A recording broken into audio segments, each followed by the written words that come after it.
sympathize with our brother si Pastor Ray sa burial po sa iyang father. Ayan. And I was able to attend retreat sa CDO yesterday, no? So, yeah. So, praise God for that. Ayan. So, before I start, I want to welcome our first-timers. We have Sir June Romero. Ayan. Hello, sir. Welcome to Jamsi Davao. Si Ma'am Ping Romero. Ayan. Hello, ma'am. Welcome po. And si Ma'am Donna Romero. Ayan. Hello, ma'am. Welcome to Jamsi Davao. This is Jesus and My Church Davao, where everyone matters. Ayan. And nalipay mi na naamo karon, and whether it is your first time, second time, or all-timers, we want to welcome you here because you matter to us. And also, we'd like to appreciate the presence of Kuya Ying. Ayan. Yes. Ayan. Gumingaw gid man ni Kuya Ying ba? Ayan. We're glad, Kuya Ying, to be worshiping with you this morning. Ayan. So God's word reminds us in Jeremiah 31:3, I have loved you with an everlasting love. I have drawn you with unfailing kindness. Ayan. And that's the kind of love nga imuang gianhian this morning. That whether, you have been going through seasons, whether asa kagikan nga season sa imuhang kinabuhi, God loves you the same. The same. No? Wala na bago ang iyang paghigugma, paglove sa imuha, regardless asa kagikan, and His unfailing kindness meets us every day. Amen? Amen. So that's the kind of love that you have walked in today. So as we worship this morning, come as you are, no? Feel free. We don't need to pretend in the presence of the Lord. Amen? Amen. So this morning, we will be having our last installment sa ato ang series for this month of June, which is Feel Free. No? Feel Free. And through this series, we have been aiming that all of us will be able to break free from the emotional, the emotional prison that holds us, no? That holds us back from breakthrough, emotional prisons that holds us back from the purpose that God wants us to have or to achieve, right? And so, I believe that for the entire 3 weeks already, we have been establishing that emotions is not bad, right?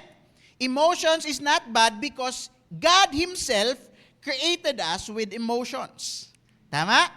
And so, for the first installment, we talked about that emotions are designed by God to us, sa atua, and the next week, we talked about what? No, the second installment of our series. What's our topic? Faith over feelings, right? That we have na kinahanglan nga ang ato ang pagtuo mas mangibabaw kaysa sa ato ang emotions, kaysa sa ato ang feelings. And last Sunday, Pastor Daryl, our senior pastor Daryl of SGCM Jamse Philippines, preached about what? When emotions are on high, right? She addressed the practical things that we need to do when we are emotionally on high, right? And as you can remember, when we are emotionally on high, we are taught that we need to process our present, right? We need to process our present.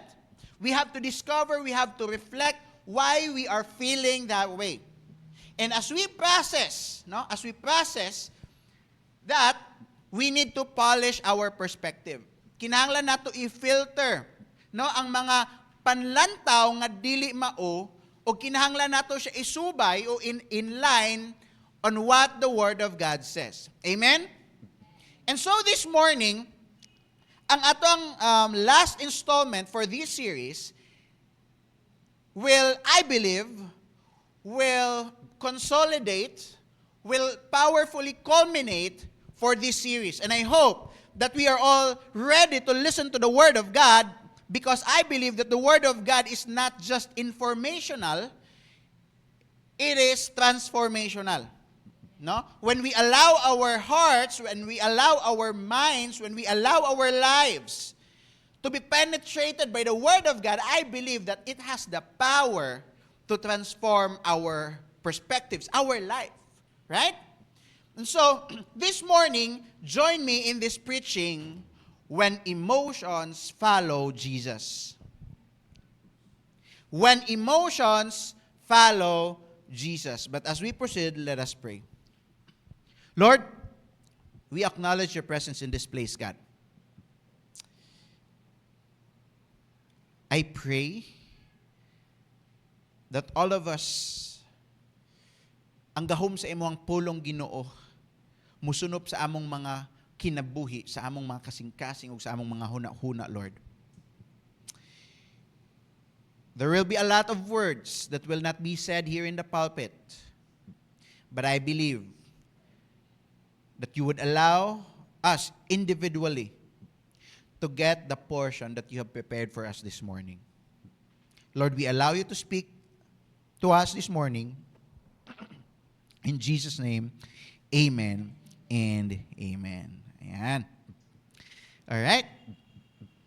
So I believe that all of us somehow were able to experience or naipart sa atong kinabuhi nga kung asa ang atong emotions, ma-feel nato that our emotions were leading us instead of us leading our emotions. Kinsay naka-experience na?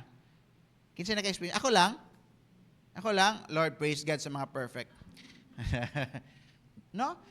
Somehow all of us, we were able to experience na instead nga kita ang magdumala, kita ang mag-lead sa atong emotions, we are being led by our emotions. And sometimes, it feels like ang atong emotions na maoy in charge sa ato ang kinabuhi. Ang atong desisyon, ang atong tono, ang atong reaksyon, it's now already being dictated by what we feel in the moment. Right? So, ma-trigger dayon ta emotionally. But today, as we end this series, feel free, we will be asking, what does it look like when emotions follow Jesus? I want to establish that from the moment that we have accepted the Lord Jesus as our personal Lord and Savior, wala lang nato siya gidawat as Lord, as Savior. Right? But we have accepted Him also as Lord, meaning siya ang Ginoo sa atong kinabuhi. And kung siya ang Ginoo sa atong kinabuhi, it should mean that all aspects of our lives God should be Lord of them all. Tama? As the famous quotation says, if God is not Lord of all, God is not Lord at all. Right? Kung naisa ka aspeto sa atong kinabuhi that we do not allow God to work on, it means that He is not Lord at all in our lives. That's why even if we are imperfect, even if we fail every day, we always try that, Lord, please work through my heart. Lord, please work through my life.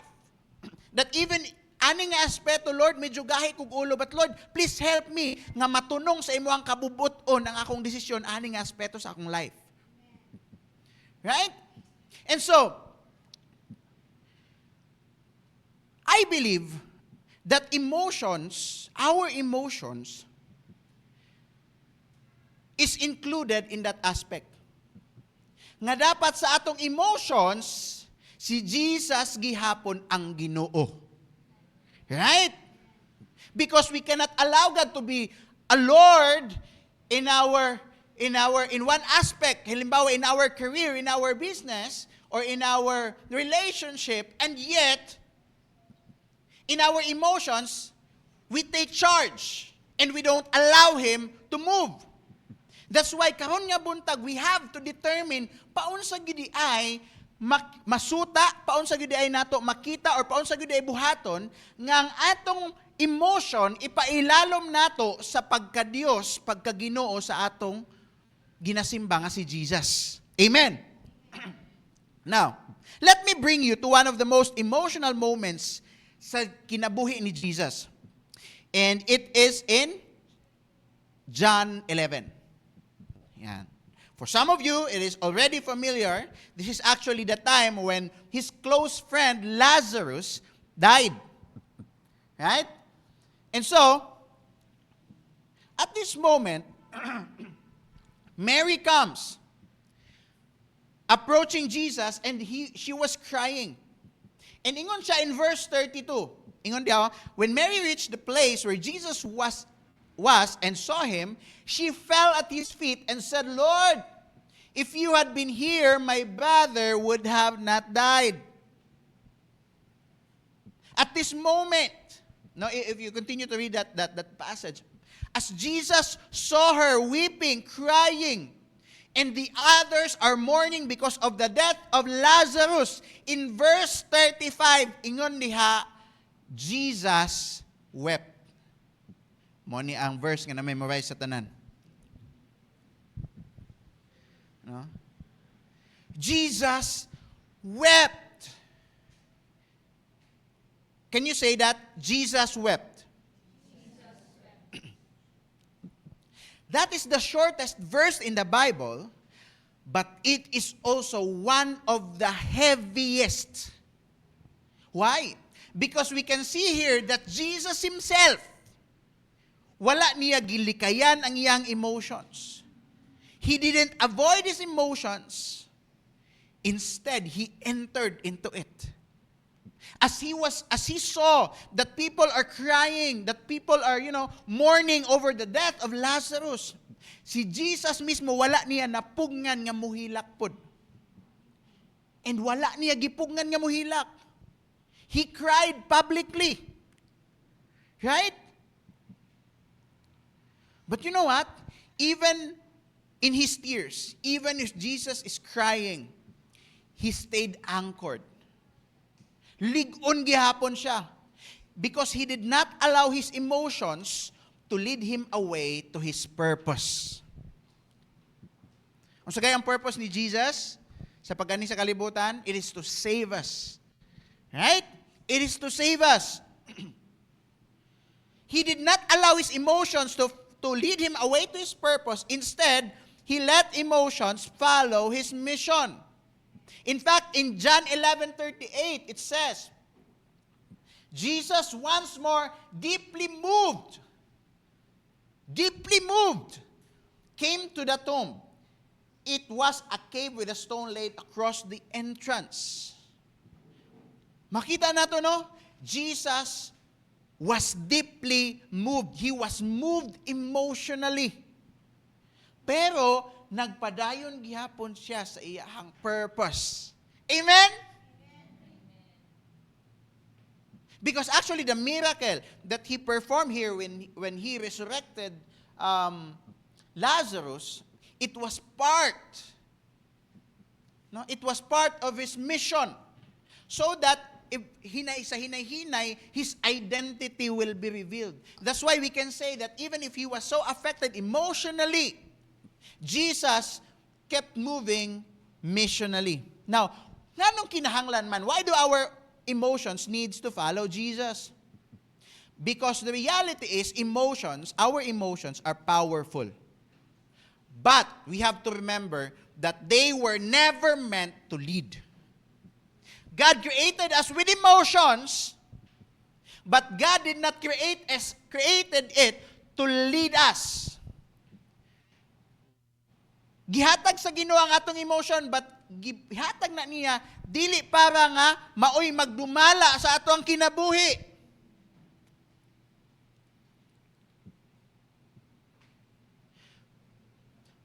Because when emotions lead us, if you have noticed, once nga mag-take over ng atong emotions, we become reactive.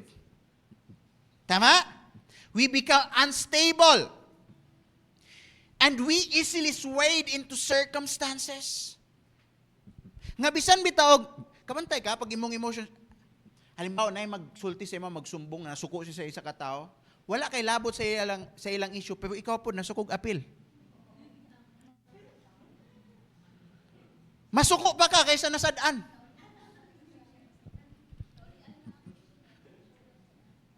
Right? Why?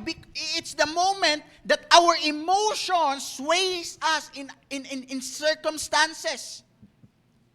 But when our emotions follow Jesus, they come under the leadership of truth, love, and purpose. Kung ang atong emotions mag-take over, masway ta sa mga dagang butang, unstable ang atong estado sa atong kinabuhi, we become reactive and all, we become defensive. But when our emotions follow Jesus, our emotions is being led to the truth Himself. Our emotions are being led to love Himself. And our emotions is being led by purpose. We can see si Jesus mismo wala niya gipugngan ang emotions. He did not silence emotions. He did not silence feelings. Instead, He shapes them. Ginamold. Ano sabi siya ang shape? Hulma. Ginahulma niya. And even in our pain, He does not shame our pain. Wala niya sa man na, ikagamay ba ni mong pain? No. God doesn't do that. Instead, regardless of the intensity of our pain, God redeems our pain. God redeems what we feel. Maugali na nga, come as you are.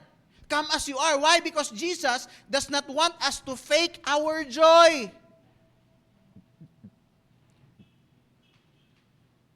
He doesn't want us to fake our joy. He produces it through the Holy Spirit.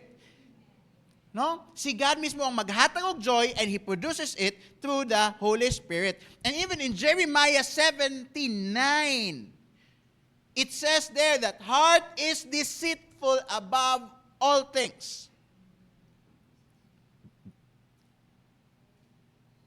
That means that feelings can lie. Tama? Makapamakak ang atong emotions. But Jesus never does.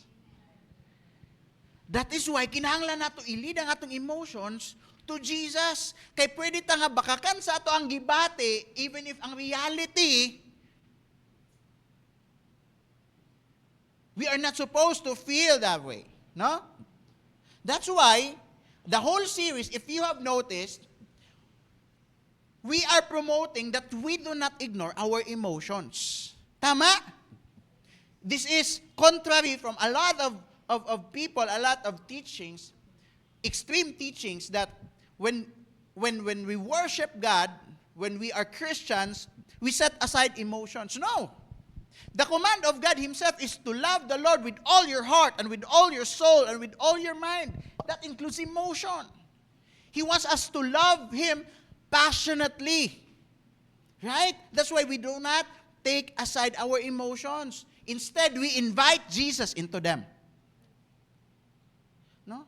Ginalit na to siya nga mag-lead. So today,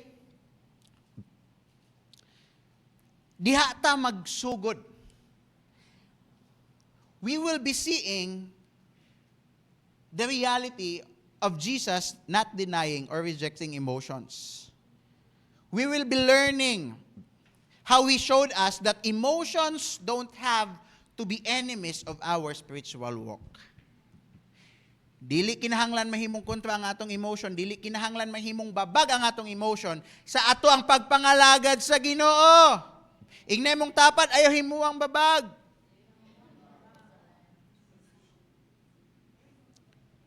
Why? Why? Because kung musunod lang ang atong pagbati kay Jesus, healing, freedom, and peace can flow again. That is, if we allow our emotions to be led by Jesus. And so as we start, how really it looks like kung ang atong emotions mag-follow kay Jesus, we will be starting this going back to the Garden of Gethsemane, no? Where Jesus taught us how to surrender the struggle.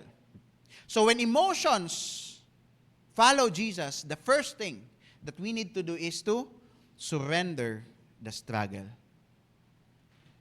Ingna imong tapad, surrender the struggle.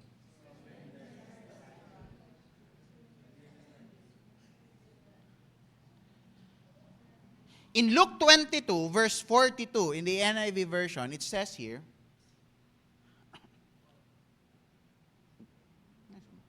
Father, if you are willing, take this cup from me, yet not my will, but yours be done.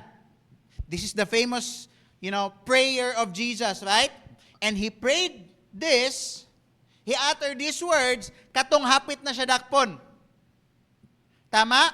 And in fact, at this moment, we can see, if we continue to read on that part of the passage, he sweated like almost blood. Gipaningot siya murag dugo na, no? Because of the anxiety. But at this point in time, sa pinakahadlok, sa pinaka-struggle nga moment ni Jesus, what can we see here? That real surrender happens when trust becomes louder than fear. Real surrender happens when truth becomes louder than fear. Sa pinakahadlok nga moment ni Jesus, asa niya gidala ang iyang struggle? Kay God the Father. Didto niya gi-surrender. Now, try to imagine this moment, no? Kinsa kay si Jesus, he was the Son of God. Tama?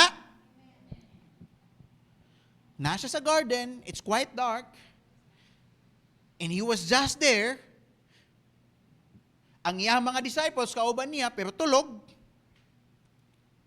And he knows what's about to happen. And the same Jesus who healed the sick, the same Jesus who walked on water, the same Jesus who raised Lazarus back to life is now on his knees.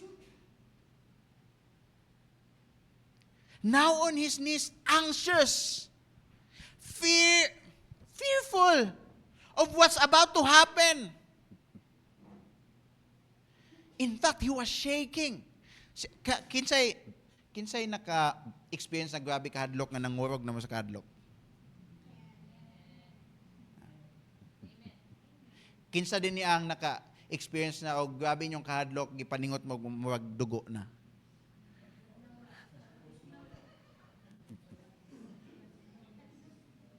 Now, if some of us were already able to experience kanang shaking because of fear, now, what Jesus went through is more than that. That because of anxiety, he sweat almost blood. No? Grabe ang paningot, pero dili normal nga singot. Kaya nga naman, ang iyang dugo o ang iyang singot gahalo. Ug inana to ka-intense ang iyang gibati at that time. But in verse 44, it says there, and being in anguish, he prayed more earnestly, and his sweat was like drops of blood falling to the ground. And being in anguish, sa grabe niyang kahadlok, unsa pa yang gibuhat, all the more he prayed. All the more he surrendered. Why? Because prayer is not a weakness. It is what strong people do when they are breaking. Prayer is what strong people do when they are breaking. That's what Jesus showed us. He surrendered. He struggled. Unsa to ka struggle kay Jesus? Niingon gud siya, take this cup away from me.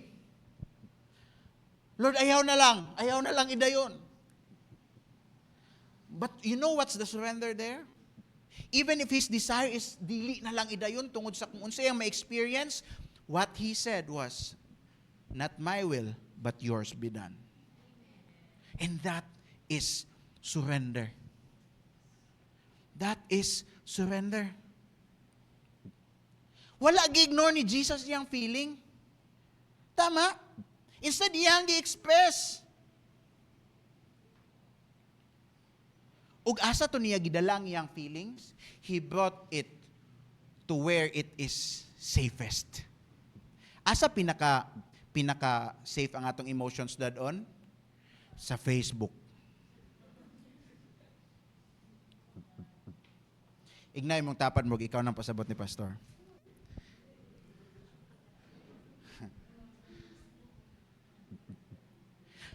Jesus brought his emotions to the safest place in the presence of his Father, in the presence of God, into the hands of the Father. So yung gibuhat, he prayed. Ug ang kaniyang pag-ampo, it is not a rehearse, nga balik-balik lang. Wala na niya gipraktisan, nga pag-abot na ako dito, muluhod ko, tapos panington kong magdugo. It's because of the authenticity of how he feels. You know what?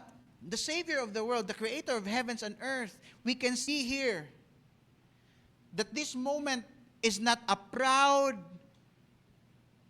brave, and superhero kind of prayer. Tama? Very vulnerable. Ang gipakita din ni Jesus. Grabe karo. Tama? Kanang bitong kabantay mo, kanang nakapray na ba mo nga, tungod sa kabugat sa inyong gibati, you no longer have words to say, you just cry.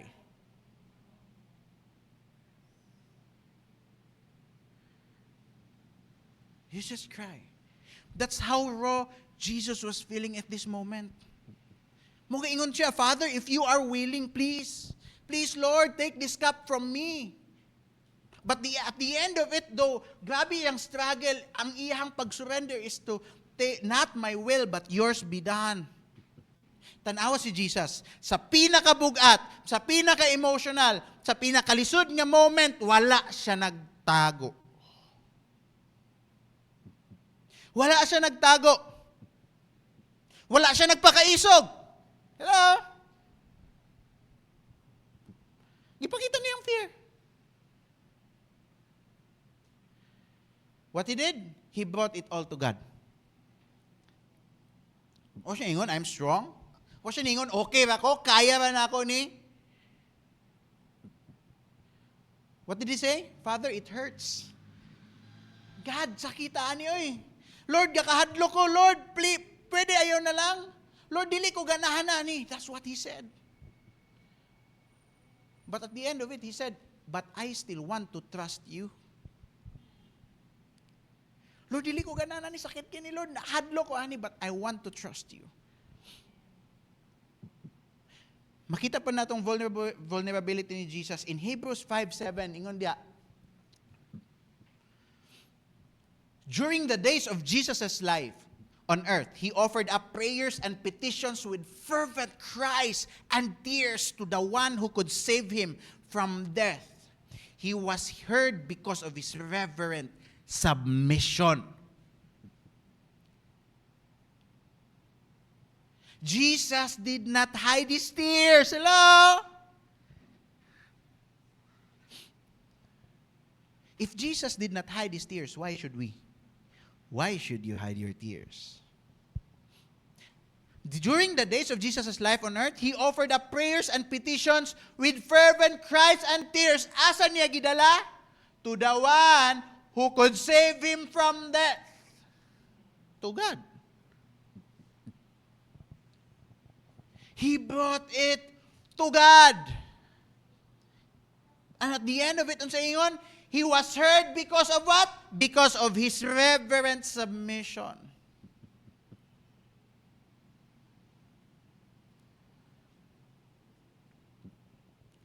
Grabe nga hilak ni Jesus. Grabe nga pag-wrestle ni Jesus. But he surrendered. He surrendered.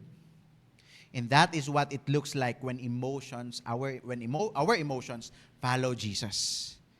That's the picture of an emotion that follows Jesus. It doesn't control us because we bring it to the one who has authority of all. Amen? And that, maybe, it's what's missing sa imuha karon. As you listen, maybe that's the missing thing sa imuha karon. Gikapoy na ka, gisakitan ka, you've been carrying the sadness, the pain, the offense, but maybe wala pa nimo na surrender. Basin wala pa nimo na surrender. Na-post na nimo, human na. Gila ka na nimo, human na. Gikapoy na kag-overthink. Apektado na tanan. Parang pangutana, giampo na ba nimo og tinuod? Giampo na ba nimo og tinuod? It says in Psalm 62:8, trust in Him at all times, you people. Pour out your hearts to Him, for God is our refuge. Trust in Him at all times, igna all times. You people, pour out your hearts to Him, for God is our refuge. Ingon sa 1 Peter 5:7. Cast all your anxiety on Him because He cares for you. Wow. Ignay mong tapad, He cares for you. You know what? That emotion, that feeling, kanang kabugaton na imong ginadala-dala karon, you are not meant to carry that alone. It's not for you to carry alone. That is why all the things that God allows in our lives, it should mean, or it should lead us closer to God. But every time we allow our emotions take over, and when we do not allow our emotions follow Jesus, that's the moment that we step back kay God. Consciously or unconsciously. Why? Because we do not allow our emotions to be led by Jesus. Not the thing that you carry, it is meant to be bring back to God. It is meant to be you are meant to bring that to the Father. Papatabangan ka niyag alsa. Again, God can't heal what you refuse to hand over. God can't heal what you refuse to give Him. God can't heal what you refuse to surrender to God.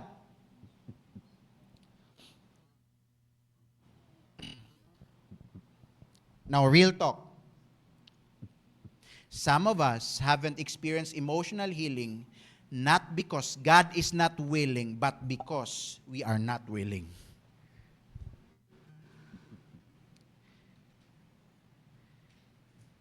Dili tungod kay dili willing si Lord. Maong dili taga kahil. Pero tungod kay kita mismo dili willing. Because we still hold on to the pain like it is for you alone to carry. No. Ingon si Jesus sa Matthew 11:28-30, ingon siya diya, come to me all you who are weary and burdened, and I will give you rest. Gusto nimo mapahulay sa tanang mga ginadala ni mga kabugaton? You want to experience rest? Rest begins when surrender begins. Rest begins when surrender begins. Ingnim tapad, surrender na.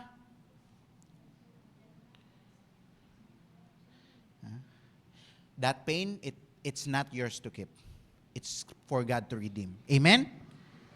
That pain, that is not for you to keep, it is for God to redeem. Now, second, if we want our emotions to follow Jesus, we can see that the first thing that we need to do is to really surrender the struggle. Right? We really need to surrender the struggle. But surrender is not the end. It is just the beginning. Kaya ang Ginoo, dili lang siya mupapas, dili lang siya mo comfort sa imong gibati, sa imong kasakit, He also wants to reshape your reaction. He wants to rewire your emotional patterns. Now, what should we do? Pagkahuman nato itugyan, pagkahuman nato isurrender ang atong struggle, God starts to transform us. That's why, after we surrender our struggle, we need to submit to the shaping. Submit to the shaping. In Ephesians 4:22-24, it says, "You were taught with regard to your former way of life to put off your old self, which is being corrupted by its deceitful desires." Napa next? Nabutang ba?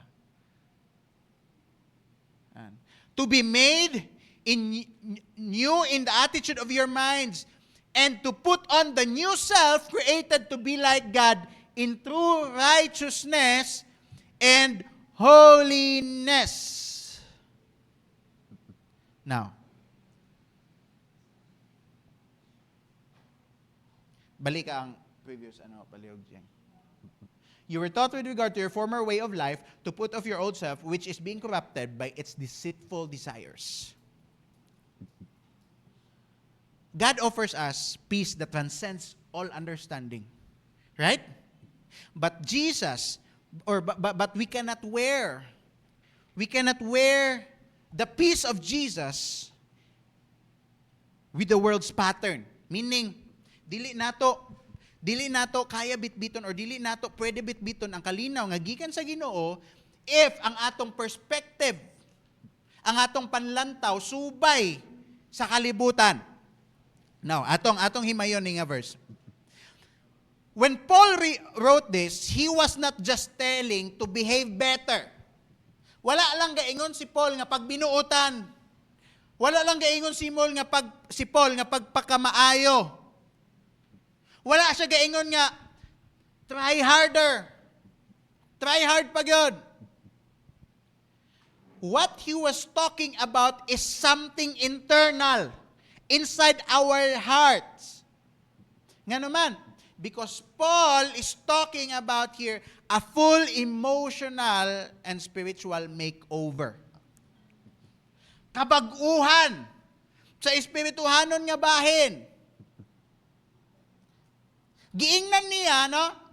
Giingnan, you were taught with regard to your former way of life to put off your old self, which is being corrupted by deceitful desires. Giingnan niya ang mga tao nga before, grabe ang ilahang kalibutanon niya kinabuhi.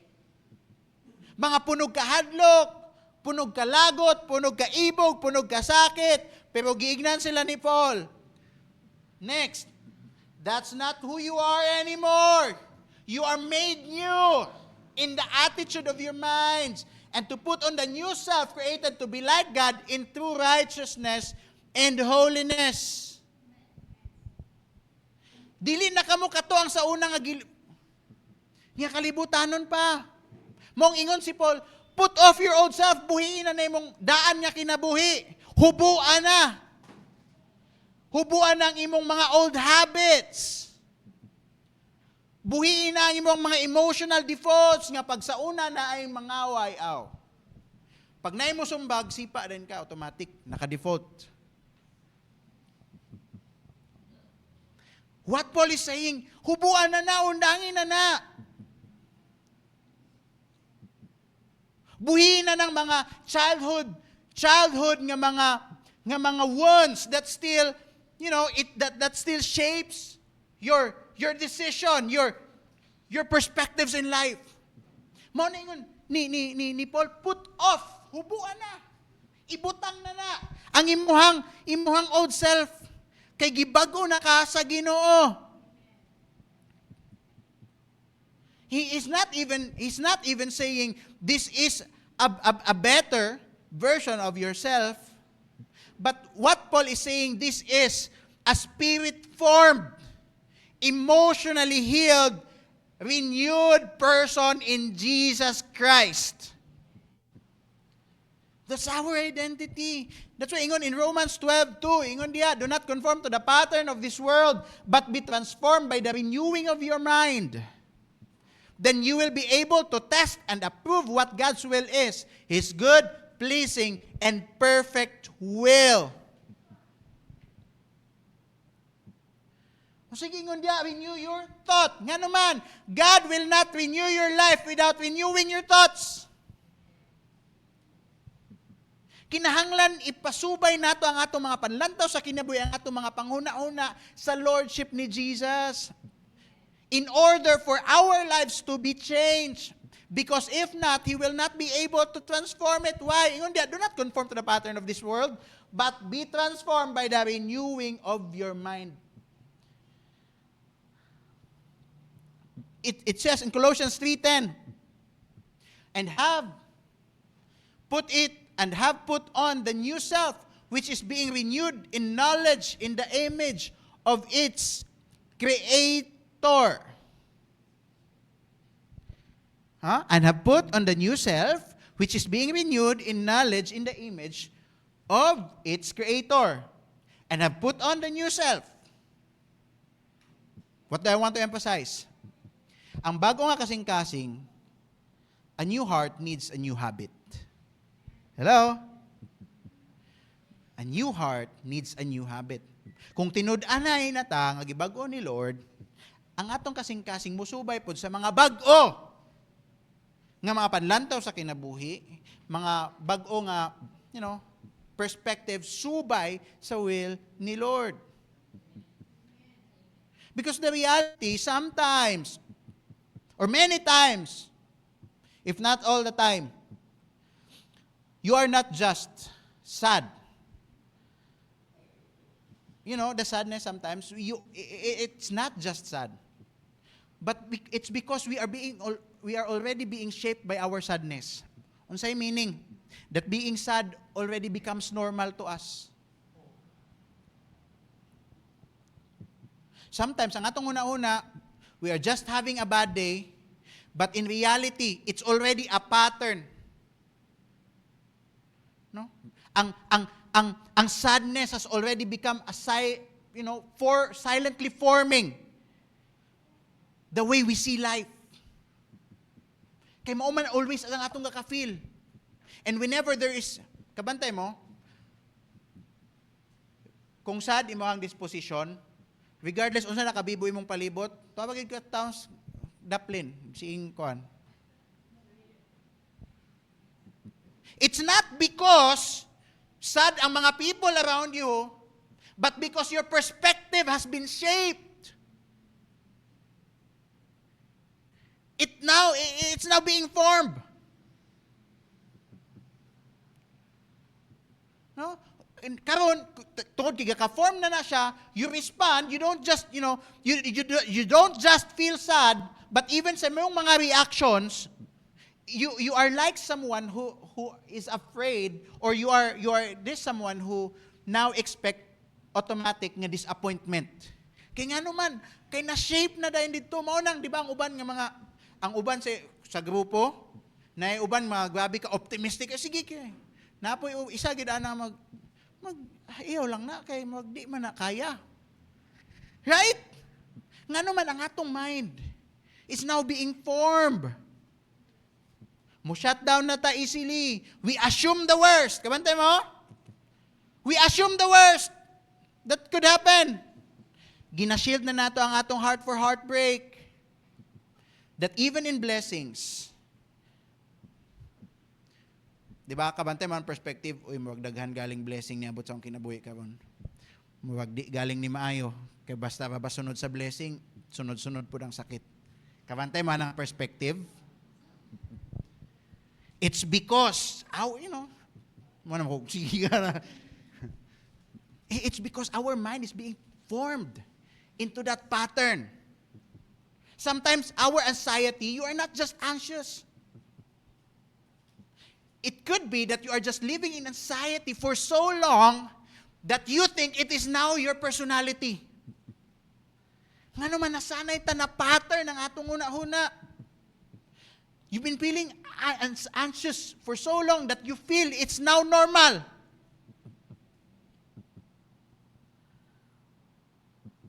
Right? Now, it's not just an emotion anymore. It is your reflex. Reflex na nimo siya. You overthink everything, di ba? We overthink everything.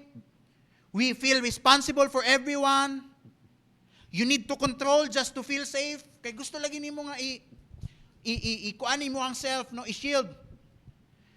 But listen to this, that's not who you are. That is just how you've learned to survive. Defense na lang na just for you to survive. God understands it. God understands it. But He also wants you to know that it is not your identity. Because survival mode is not your final destiny. It's not your final identity. Could we consider that because of these things, God could be shaping us, or God could be reshaping us emotionally? Reshaping. What if God, dili lang niya gusto i-stop ang sadness, but because He wants to rebuild the lens that you see life? You know? He is trying to reshape. What if He wants to remove anxiety at the root, not just to help you cope up? What if He wants to retrain your heart to see things differently? Nga naman, kaya ang atong kasing-kasing, nga always masakitan, wag na train na sa trauma, nakaset na by default, di ba? Ang atong kandende eventually. But now, as we are being renewed by the Lord Jesus, it's now time to let our hearts be trained by the truth.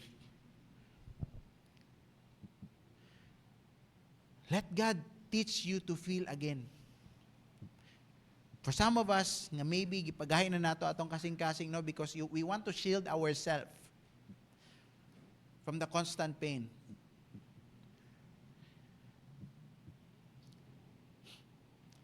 Let God teach your heart to feel again. One thing, katong gesture ni Pasda, ana siya, when there's still people, there's still pain.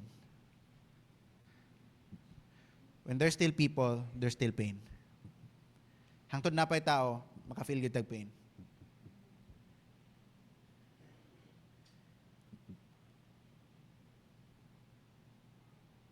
Pain will just be there.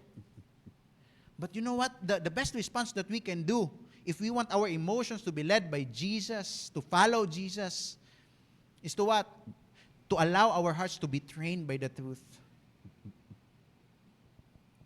It says, no, usahay, dugay na kay nga nagbalik-balik sa atong emotional nga struggle. Why? Same triggers, same ragyapon nga mga shutdowns, same nga mga walls ang atong gibuild. Right? Gabalik-balik lang. But ingon sa Isaiah 43:18-19, forget the former things. Do not dwell on the past. See, I am doing a new thing. Now it springs up. Do you not perceive it? I am making a way in the wilderness and streams in the wasteland.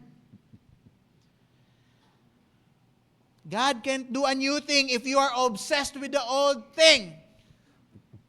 Hello? God can't do a new thing if you're obsessed with the old one. You cannot walk in peace if you will still hold on and dwell on the past. God wants to reshape how we feel. God wants to, it's not because God is dictating us, but it is because God knows what's best for us. Because He does not want us to be led astray. So we allow our emotions now to feel or to follow Jesus instead of fear. No? Healing is a process. But the process is only possible if you stop resisting and start surrendering. Since healing is a process, magsugod ra pud ang process sa healing if dili na ka magsigig resist and you start surrendering to the struggle.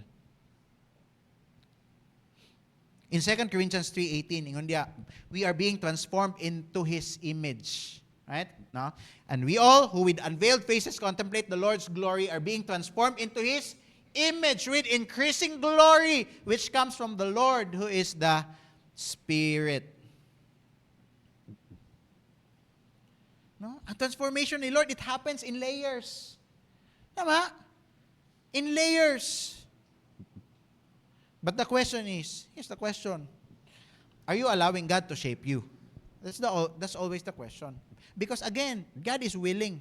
But are we willing? Are we allowing God to reshape us? Or are we clinging to the survival mindset? Right? And here's the beauty, church. Kung ang Ginoo naglihok na sa atong sulod, makita gyud pod na sa atong gawas. Tama? Now, ang healing that comes from the Lord, dili lang nakutob sa sulod. Makita pod na sa ato ang responses, makita sa ato ang batasan, makita sa atong relationships. Why? Because when emotions follow Jesus, they bear fruit. Now, let's see what fruit looks like. No? If our emotions follow Jesus. If we want our emotions to follow Jesus, we have to not just surrender to the struggle, not just to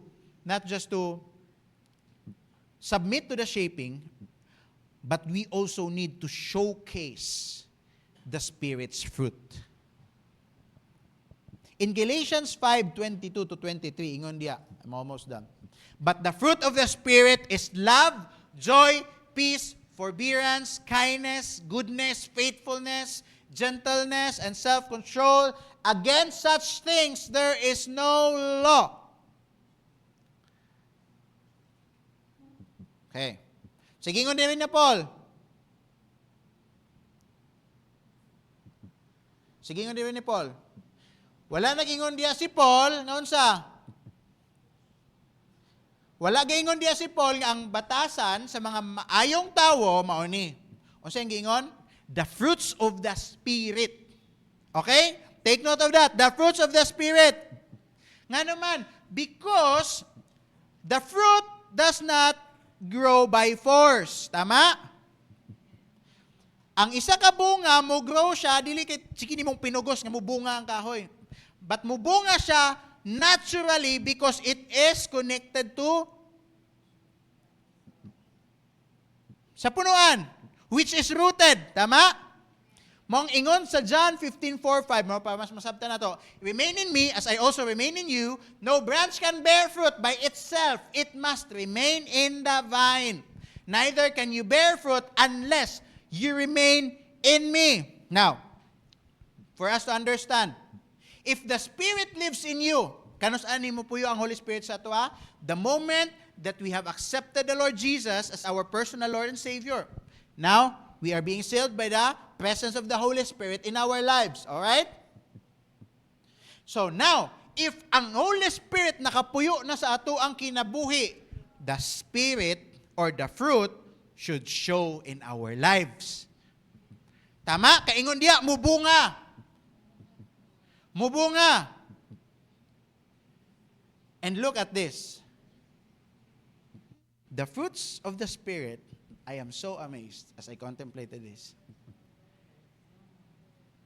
The fruits of the Spirit, can you please balik that, Jeng?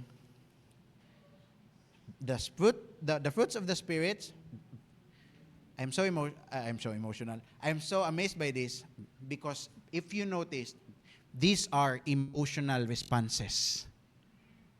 Hello. Love, joy, peace, forbearance, kindness, goodness, faithfulness, gentleness, and self-control. These are emotional responses. That the fruit of the Spirit is that we have to love even if you've been hurt. The fruit of the Spirit is we have to have joy even when life is not perfect. The fruit of the Spirit is to have peace even if you feel anxious. The fruit of the Spirit is to have patience when people are hard to deal with.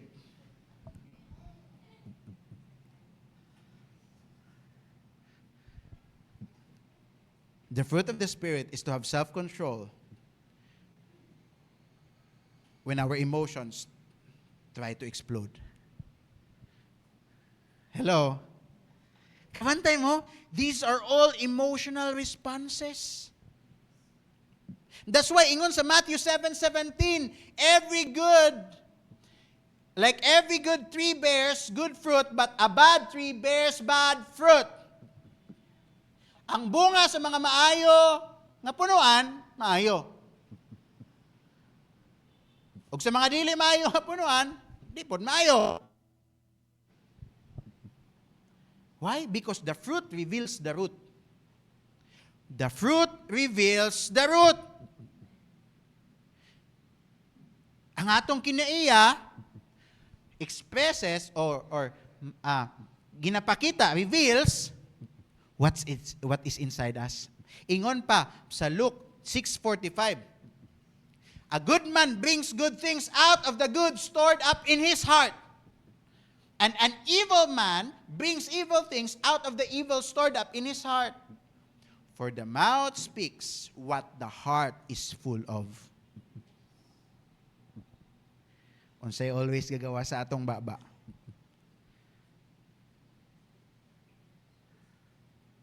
We cannot deny that. The Word of God itself says that. For the mouth speaks what the heart is full of. Nabasin sa gamay nato nga digyas, pamalikas dayon ang mugawa sa atong baba. Now, what kind of tree are we being connected of? Let's be honest. It's so easy to act spiritual if our emotions are low. Tama?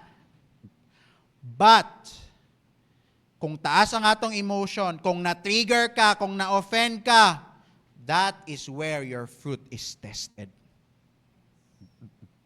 That is where your fruit is tested. Ingon sa Proverbs 29:11.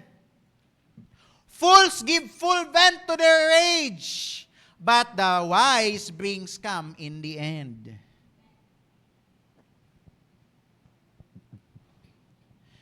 Just because you feel it doesn't mean you have to release it. Hello?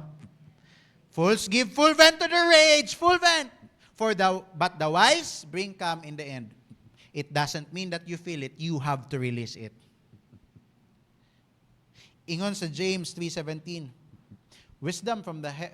but the wisdom that comes from heaven is first and of all pure.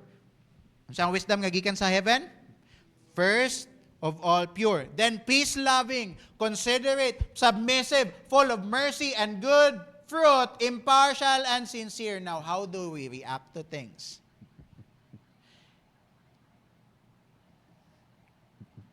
Because the wisdom that comes from heaven, the fruit that comes from the Holy Spirit is based here. It is pure, it is peace-loving, it is considerate, it is submissive, it is full of mercy and good fruit, impartial and sincere.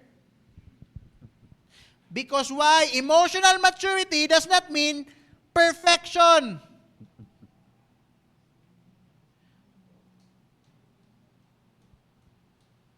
Kaya diya manggawa sa emotional moments ang atong spiritual fruits. Okay, kung naay Holy Spirit sa atong kasing-kasing, even when emotions rise, Jesus will still shine.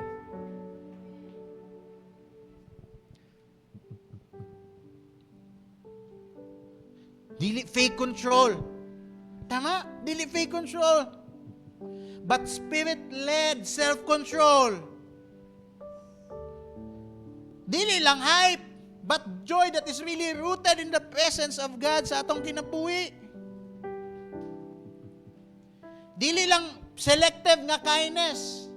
Dili selective na kindness. But a love that loves like Jesus.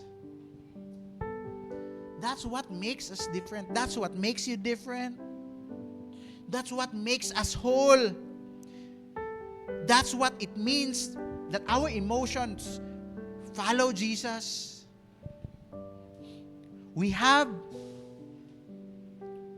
to surrender to the struggle. We have to submit to the shaping.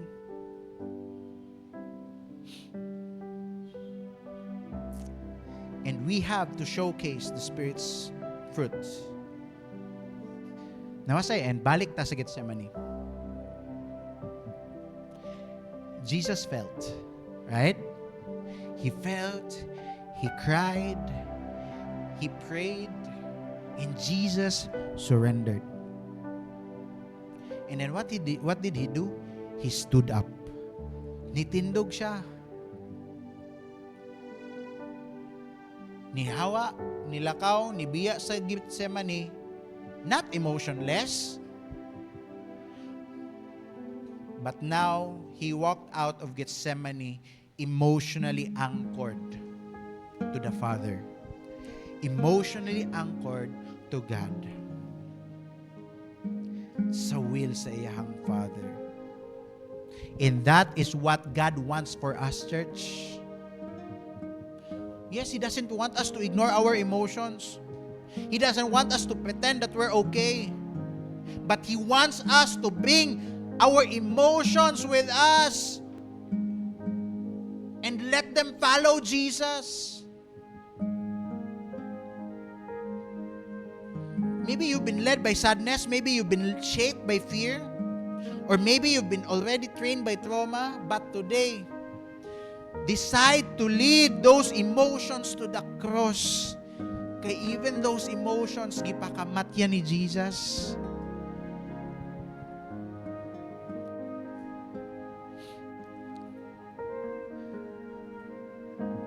I like that song we sang earlier. Shout Jesus. I speak Jesus. And here's, not yung lyrics ganina. Shout Jesus from the mountains, Jesus in the street, Jesus in the darkness over every enemy, Jesus for my family. I speak the holy name of Jesus. Oh, there we go.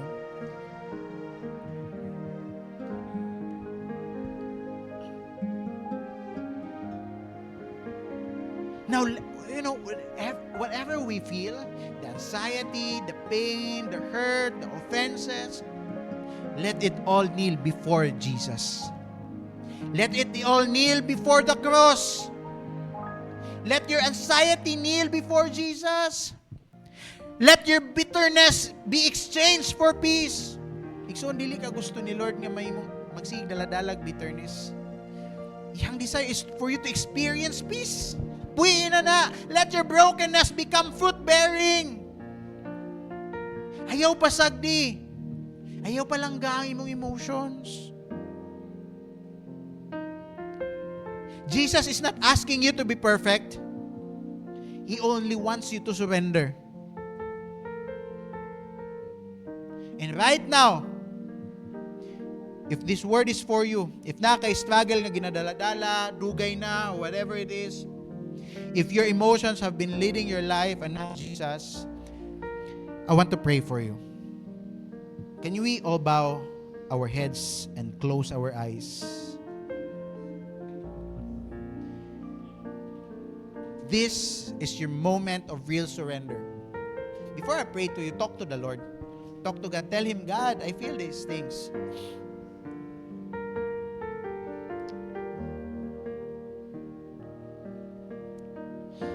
Pagawas kay Lord. Whatever you feel, don't filter. God can handle whatever intensity of emotion you feel right now.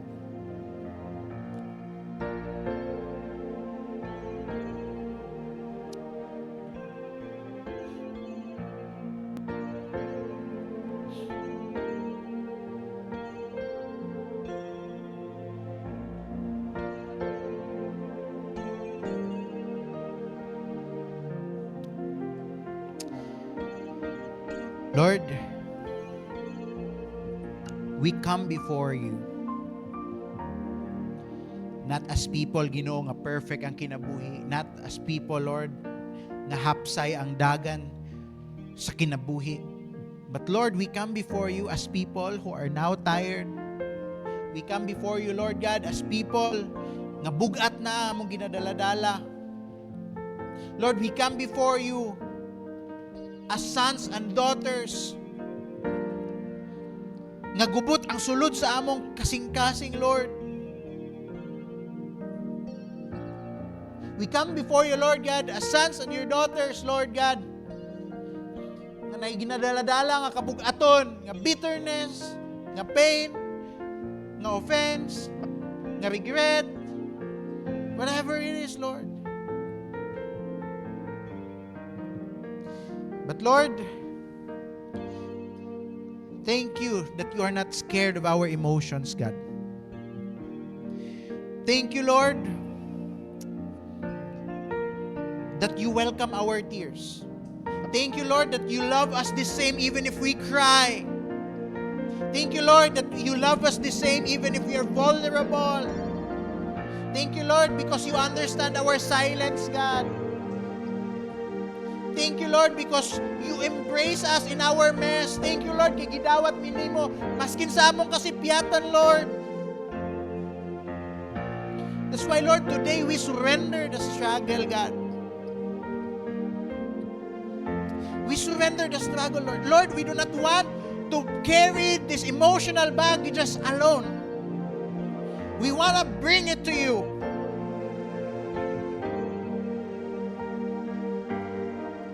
Lord, today we surrender to our struggle. Lord, we submit to their shaping, oh God.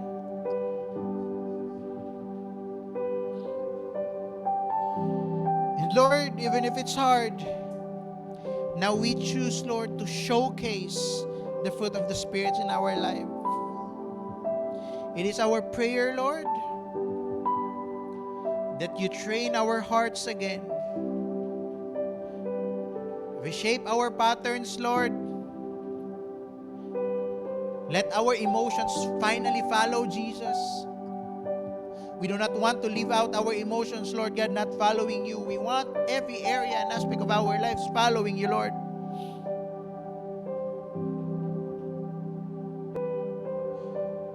Our emotions will follow Jesus.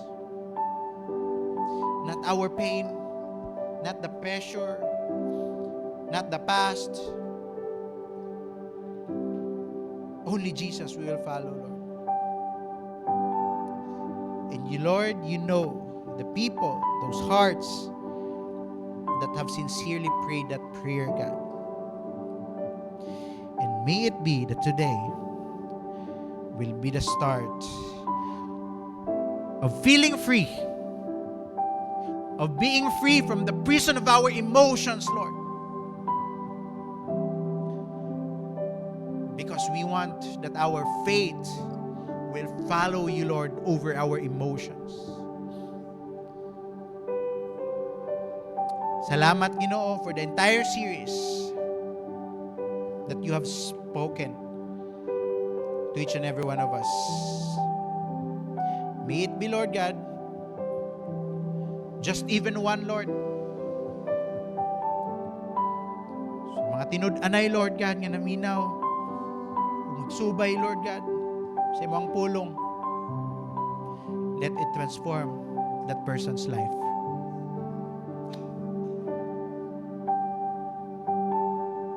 We give you all the glory, all the praises, all adorations, Lord, because you alone deserves it, God. Salamat, Lord, in Jesus' name. Amen and amen. Can we give God a mighty clap of praise? Amen.